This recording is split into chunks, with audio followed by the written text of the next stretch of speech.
മുന്നണി വിപുലീകരണ ചർച്ചകളിലേക്ക് അല്ലെങ്കിൽ അതിന്റെ സാധ്യതകളിലേക്ക് UDF കടന്നിട്ടുണ്ട്. അതിന്റെ തുടക്കത്തിൽ തന്നെ ഒരു ഉടക്കുമായി വരുന്നത് കേരള കോൺഗ്രസ് ജോസഫ് വിഭാഗവും PJ ജോസഫ്. തീർച്ചയായിട്ടും മുന്നണി വിപുലീകരണ ചർച്ചകൾക്കെതിരെയാണ് കർശന നിലപാടെടുത്ത് PJ ജോസഫ് രംഗത്തെത്തുന്നത്. UDF ഇപ്പോൾ തന്നെ ശക്തമാണ് എന്നാണ് തെരഞ്ഞെടുപ്പ് ഫലം കാണിക്കുന്നതെന്ന് PJ ജോസഫ് പറയുന്നു. കേരള കോൺഗ്രസ് മാണി വിഭാഗം വരുന്നത് മുന്നണിയെ കളങ്കപ്പെടുത്തും. കള്ളക്കച്ചവടത്തിനും സ്വർണ്ണപ്പാളി മോഷണത്തിനും കൂട്ടുനിന്നവർ അവിടെ തന്നെ നിൽക്കട്ടെ എന്നാണ് PJ ജോസഫ് പറയുന്നത്. മുന്നണി വിപുലീകരണ ചർച്ചകൾ അപ്രസക്തമെന്നും ഒറ്റക്കെട്ടായി മുന്നോട്ട് പോവുകയാണ് വേണ്ടെന്നും PJ ജോസഫ് മീഡിയ വണ്ണിനോട് മീഡിയ വൺ എക്സ്ക്ലൂസീവ്.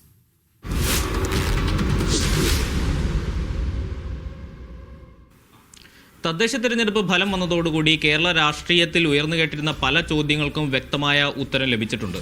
അതിൽ ഏറ്റവും പ്രസക്തവും അല്ലെങ്കിൽ കൗതുകകരമായിരുന്ന ചോദ്യം കേരള കോൺഗ്രസുകളിൽ ഏറ്റവും ശക്തൻ ആര് എന്നുള്ളതാണ്.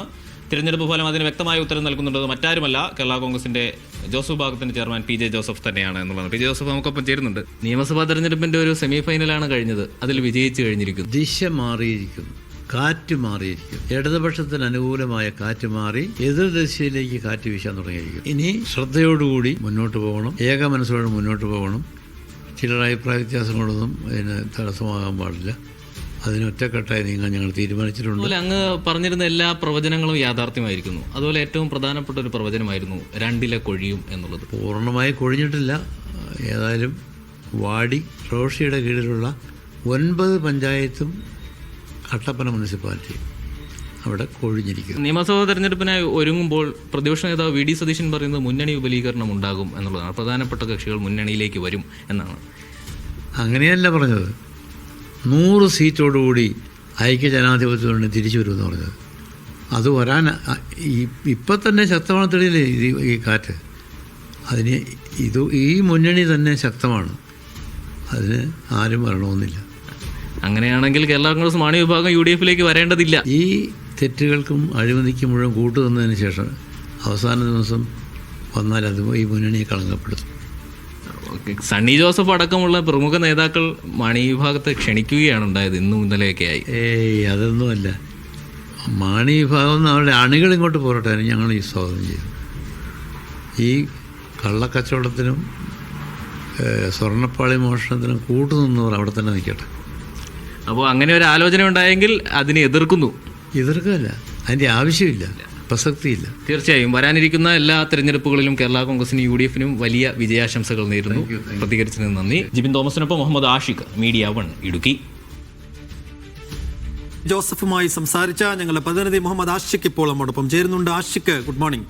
ആഷിഖ്, വലിയ ജയം PJ ജോസഫിനും കേരള കോൺഗ്രസ് ജോസഫിനും കോൺഗ്രസിനൊപ്പം ചേർന്ന് ഉണ്ടാക്കിയെടുക്കാൻ കഴിഞ്ഞു.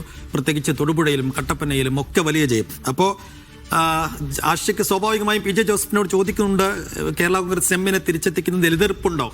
അപ്പം എതിർപ്പിൻ്റെതല്ല, അതിൻ്റെ ആവശ്യമില്ല, അതിൽ പ്രസക്തിയില്ല എന്നാണ്. എന്ന് വെച്ചാൽ അതിനെ എതിർക്കുന്നു എന്നത് തന്നെയാണ്. അപ്പോൾ കേരള കോൺഗ്രസ് എമ്മിനെ തിരിച്ചു കൊണ്ടുവരുന്ന കാര്യത്തിൽ തുടക്കത്തിലെ PJ ജോസഫ് ഒരു ഉടക്കിടുമ്പോൾ അതിന് UDF നേതൃത്വം എങ്ങനെയായിരിക്കും കാണുക? അപ്പോൾ കേരള കോൺഗ്രസ് എമ്മിൻ്റെ തിരിച്ചുവരവിൻ്റെ പ്രതീക്ഷകൾ എല്ലാം മങ്ങുന്ന ഒരു കാഴ്ചയാണോ ഈ PJ ജോസഫിന്റെ പ്രതികരണത്തിലൂടെ നമ്മൾ കാണുന്നത്?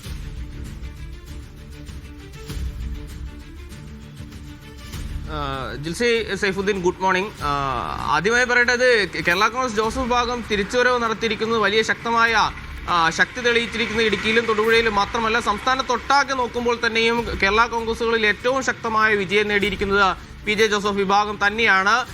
ജില്ലാ പഞ്ചായത്ത് ഡിവിഷനുകൾ കണക്കെടുത്ത് പരിശോധിച്ചാൽ തന്നെ അത് വ്യക്തമാവും. ഏതാണ്ട് 12ഓളം സീറ്റുകളിൽ കേരള കോൺഗ്രസ് ജോസഫ് വിഭാഗം ജയിച്ചിട്ടുണ്ട്. അതേസമയം മാണി വിഭാഗത്തിന് 6 മാത്രമേ ജയിക്കാൻ കഴിഞ്ഞിട്ടുള്ളൂ എന്നുള്ളതാണ്. മാണി വിഭാഗം മുന്നണിയിലേക്ക് വരുന്നതുമായി ബന്ധപ്പെട്ട് ഇത്രയും ശക്തമായി ആത്മാർത്ഥമായി വ്യക്തതയോടുകൂടി മറുപടി പറയാൻ PJ ജോസഫിന് ബലം നൽകുന്നതും ഈ വിജയം തന്നെയാണ് എന്ന് നമുക്ക് കാണാൻ കഴിയും. തിരഞ്ഞെടുപ്പിന് മുമ്പ് പലവട്ടം ഇതേ ചോദ്യവുമായി നമ്മൾ പലതവണ PJ ജോസഫിനെ സമീപിച്ചിട്ടുണ്ടെങ്കിലും അതിലൊരു വാക്കുപോലും വിട്ടുപറയാൻ അദ്ദേഹം തയ്യാറായിട്ടില്ല. പക്ഷേ ഈ തിരഞ്ഞെടുപ്പ് നൽകിയ ആത്മവിശ്വാസം, അതിന്റെ വിജയത്തിന്റെ മാറ്റ് എല്ലാം കൊണ്ടുകൂടിയാണ് മാണി വിഭാഗം UDFിലേക്ക് വരേണ്ടതില്ല എന്ന് വ്യക്തമായും ശക്തമായും PJ ജോസഫ് പറയുന്ന ഒരു സാഹചര്യം ഉണ്ടായിട്ടുള്ളത് എന്ന് നമുക്ക് കാണാൻ കഴിയും. PJ ജോസഫ് പറയുന്നത് അത് തന്നെയാണ്. ഇത്ര കാലവും ഈ കള്ളങ്ങൾക്കും കൊള്ളരുതായ്മകൾക്കും കൂട്ടിനിന്നിട്ട് ഏറ്റവും ഒടുവിൽ ഈ സമയത്തും മുന്നണിയിലേക്ക് വരാനുള്ള ആലോചനകളാണ് നടക്കുന്നതെങ്കിൽ അത് മുന്നണിയെ കളങ്കപ്പെടുത്തുക തന്നെ ചെയ്യും എന്ന് പറയുന്നുണ്ട്. അതിനൊപ്പം കൂട്ടി പറയുന്നതാണ്, ഇപ്പോൾ തന്നെയും ഈ മുന്നണി ശക്തമാണ്.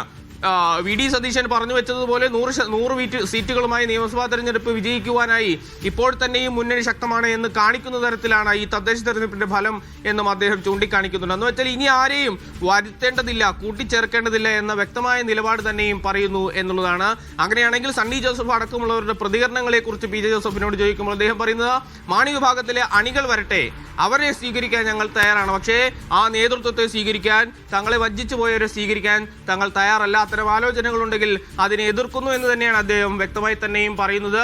അതിനെ എതിർക്കുന്നോ എന്നുള്ള ചോദ്യത്തിന് എതിർക്കുന്നില്ല എന്ന് അദ്ദേഹം പറയുന്നത് പി ജെ ജോസഫിന്റെ ഒരു ജെന്റിൽമാൻ ശൈലി മാത്രമാണ്. അത്തരത്തിലുള്ള ആലോചനകളെ മുന്നണിക്കുള്ളിൽ പി ജെ ജോസഫ് ഒരു രാഷ്ട്രീയ കക്ഷി എന്ന നിലയിൽ തന്നെയും എതിർക്കും. അതിനുള്ള കരുത്ത് ഈ തിരഞ്ഞെടുപ്പോടുകൂടി പി ജെ ജോസഫിന്റെ കക്ഷി ആർജിച്ചിരിക്കുന്നു എന്നുള്ളതാണ്. ഇതോടുകൂടി മുന്നണി വിപുലീകരണവുമായി ബന്ധപ്പെട്ട് മാണി വിഭാഗത്തിന്റെ UDF-ലേക്കുള്ള കടന്നുവരവിന് ഉള്ള ആ സാധ്യതകൾ മങ്ങുന്നു എന്ന് തന്നെ പറയേണ്ടി വരും. പ്രത്യേകിച്ച് ഇപ്പോഴത്തെ തിരഞ്ഞെടുപ്പ് ഫലവും UDF-നുള്ളിൽ ഇത്തരം പ്രതിസന്ധി ഘട്ടങ്ങളിൽ അത്രയും UDF-നോടൊപ്പം നിന്ന കേരള കോൺഗ്രസ് ജോസഫ് വിഭാഗത്തിന്റെ അഭിപ്രായം UDF നേതൃത്വത്തിന് പരിഗണിക്കേണ്ട സാഹചര്യവും ഉണ്ടാകും. അത്തരം ആലോചനകൾക്ക് ആദ്യഘട്ടത്തിൽ തന്നെ തടയിടുന്നതാണ് ഇപ്പോൾ പി ജെ ജോസഫ് നമുക്ക് നൽകിയിരിക്കുന്ന ഈ പ്രതികരണത്തിൽ തന്നെയും വ്യക്തമാക്കുന്നത്.